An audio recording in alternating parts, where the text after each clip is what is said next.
Hey, Lise Cartwright here, your favorite online business coach who is here to help you create an online business that's easy, fun, and profitable for you. No BS, no fluff, just actionable strategies that you can implement inside every single video. Now, today I want to talk to you about how you can reverse engineer your money-making marketing, how you can figure out how you're actually going to hit the income goals that you actually have. So to do that, I'm going to switch to mapping this out and drawing it out so that you can then go through and do this for yourself. So I'm going to see you over on my iPad. Hey guys, Lise here, and in this video, I wanted to walk you through what I would do based on this question that I received last week. So basically, let's assume that you are making around $1,000 a month, or maybe you're not quite hitting that, but let's assume that that's kind of where you're at. The question that someone came to me was, what should I focus on if I want to go beyond that?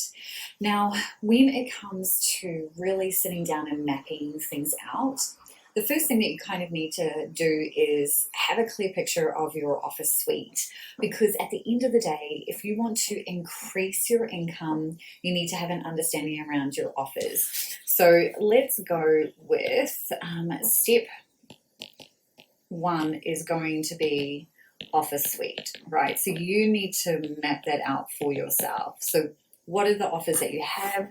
Are any of them linked together? So offers plus price, and then linked, as in, could you take one offer and then present the next offer and then the next offer, right? Is there a very clear path, basically, clear path? Then once you've got an understanding of your offer suite, it's either going to identify whether you need to add more offers at different price points, or whether you need to trim things up. So depending on what you have, so let's assume that you have an offer, like a workshop that is $27, then you've got a planner that is $9, and maybe you've got a group coaching that is $197, right? So that's, offer 1, 2, 3. When you're looking at this, and if you're only sort of making $1,000 a month, this here is actually a really good offer suite. You've got some really good price points. You can do a lot with that. The problem is probably not your offer suite if you're at this point. But maybe you don't have this. Maybe you've only got this and this. Maybe you don't have this at all. So now we're looking at needing to add more into the mix, right? Now we're like, okay, now we probably do need to have something like this. It's not necessary, but I always want you to think about this. It's a lot easier to sell something that's at a higher price point, but not super high ticket, to less people than it is to sell more of this. Hopefully that makes sense, and I think it will if we just come down to this scenario. So that was step one. So then let's go back and look at step two. So step two is now going to be, how many people do I have in my audience that I'm actually able to get in front of? Now this is going to largely come down to, do you have an engaged audience? So engaged audience. And that is going to depend on email and socials. So personally, I would not say that I have a massive engaged social media, but I do have a really solid engaged email. So you have to kind of look at that for yourself. Now, this is not about numbers. You'll notice I didn't say, have a large email list. It's very much about engaged. So for email, that means how many people are opening and clicking. And then on socials, it's going to be commenting. I wouldn't say commenting, sharing, likes. are engaging, right? Because it's very easy to like. If people are genuinely engaging, they're typically commenting and sharing your stuff. And then on emails, they're typically opening and clicking, and potentially they're also responding to the emails that you send to them. So once you start to have a look at this, what we're looking for in terms of numbers, so let's say email, what we're looking for here is at least a 25 to 30% open rate. And then from the people who actually open, we're looking for at least a 2% click. And then on your socials, we're probably looking for, at least 10 comments. Sharing's a little bit harder to track, but I would say at least 10 for the post that you're doing. And obviously you probably are doing that on a daily basis. So when you're doing this, you kind of need to reverse engineer, right? You're looking at the things that you've done up here. What's your offer suite? What offers and pricing do I have in place? And is there a clear path between them? And there doesn't have to be, right? You can absolutely sell them individually, but it is a little bit easier if there is a clear next step and you're always able to answer that question for your audience, what's next? So then once we've done that, we've got step 2, do I have an engaged audience? What does that look like? And then once you've looked at both of these things, it's going to give you some idea of where your gaps are. Because if you're wanting to surpass 1,000 a month, then it means that you've got to be presenting the opportunity every single day, right? That is our number one goal when we are doing this, is presenting opportunity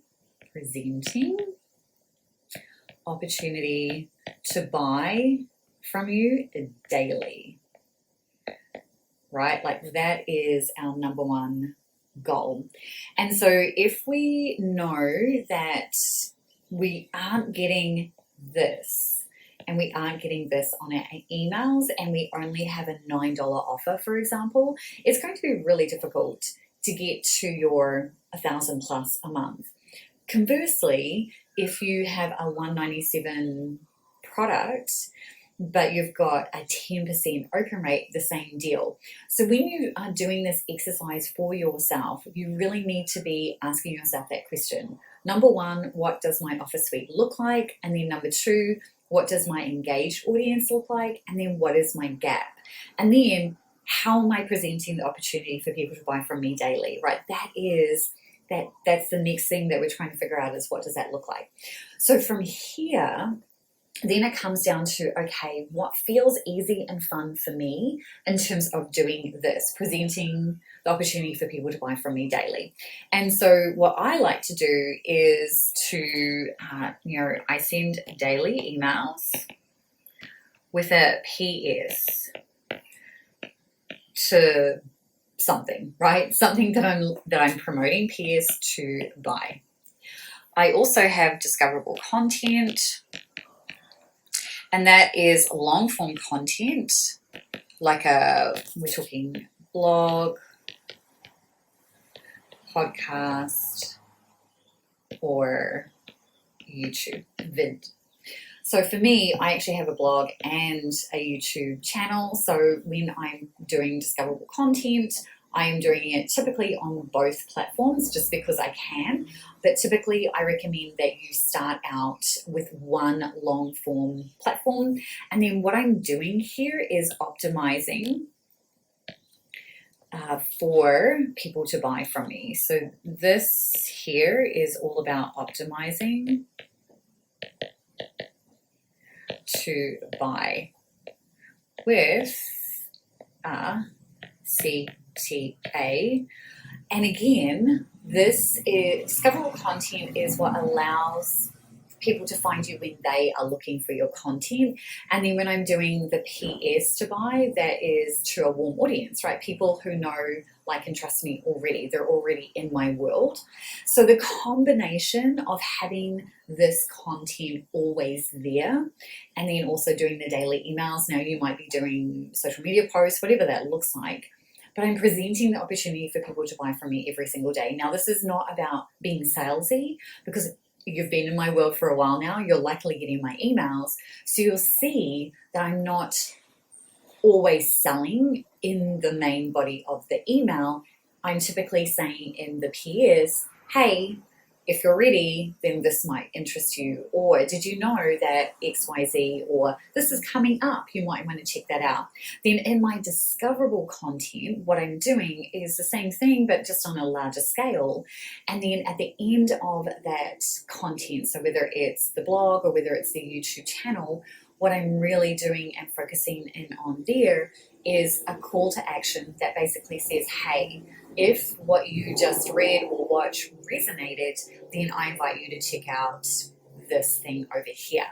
So for you, if you are in this situation right now and you're trying to hit 1,000 a month or beyond that, then doing this exercise for yourself is really important. So remembering that step one, what is my offer suite? What offers do I have? What price points do I have? And then recognizing that in order for you to be able to even have the possibility of getting to 1,000 plus per month, it means that you kind of need an offer suite that looks like this. So I'm just going to circle what that looks like. It means that you need something along these lines. You can choose whatever pricing you want, but you need something that's kind of along these lines with at least an offer that's around this price point. It could be higher, but not lower. All right, of course, always about what feels right and correct for you. Or it means that you need to add more of these products here. And it means that you need to have quite a bit more. And that means that you're now needing to present multiple offers in multiple ways. So step one, review your offer suite. And then step two is, what does my engaged audience look like? And remembering that for email, we're looking for 25 to 30% open rates. And then from the people who actually opening, working out what that click rate looks like. Now, remembering that when you're working out that click rate, don't take the click rate that you see inside your email platform, because that is based on the number of people it was delivered to. It's not based on the number of people who opened. So what you need to do is look at the actual clicks that you received and then divide that by your actual number of people who opened. And that will give you a much clearer picture of what your click rate is. And then after you've kind of done that, then you'll identify your gaps. Do I need to create more offers, or do I need to grow my audience, or do I need to nurture them, right? If your open rate is lower than this, then you need to nurture your audience. They need to be hearing from you a little bit more, and you probably need to do a lot more value-based content, storytelling, that type of thing. You might be doing too much selling. So those are some things to be mindful of. And then it's about presenting the opportunity for people to buy from us every single day. So that could look like daily emails. And as I said, this is what I'm doing, PS to buy something. Right now, again, it's called a soft sell because the wording is very specific. It is, something along the lines of, if this resonated, or when you're ready, right? That's what that kind of looks like. And then having discoverable content. Now, I'm not publishing a blog post or doing a YouTube video every single day. I am doing a little bit more with my YouTube channel at the moment, and that's just because that's what's gelling with me, and I'm super excited about it, and it's easy and fun, right? I always want you to remember to do the things that are easy and fun for you. And then just making sure that with your discoverable content that you're optimizing for people to buy your thing with a call to action at the end of that piece of content, whether it's your blog, your podcast, or your YouTube channel. So that's how you really start to get intentional with what it really looks like for you when you're looking to map out what your money-making marketing really starts to look like, is understanding those components. So hopefully this was helpful. Your next action step from here is really to go and look at your own offer suite, look at your audience, figure out how you're presenting the opportunity for people to buy from you, and then reverse engineer, figure out where your gaps are, and then make a plan for how you're going to plug in the gaps.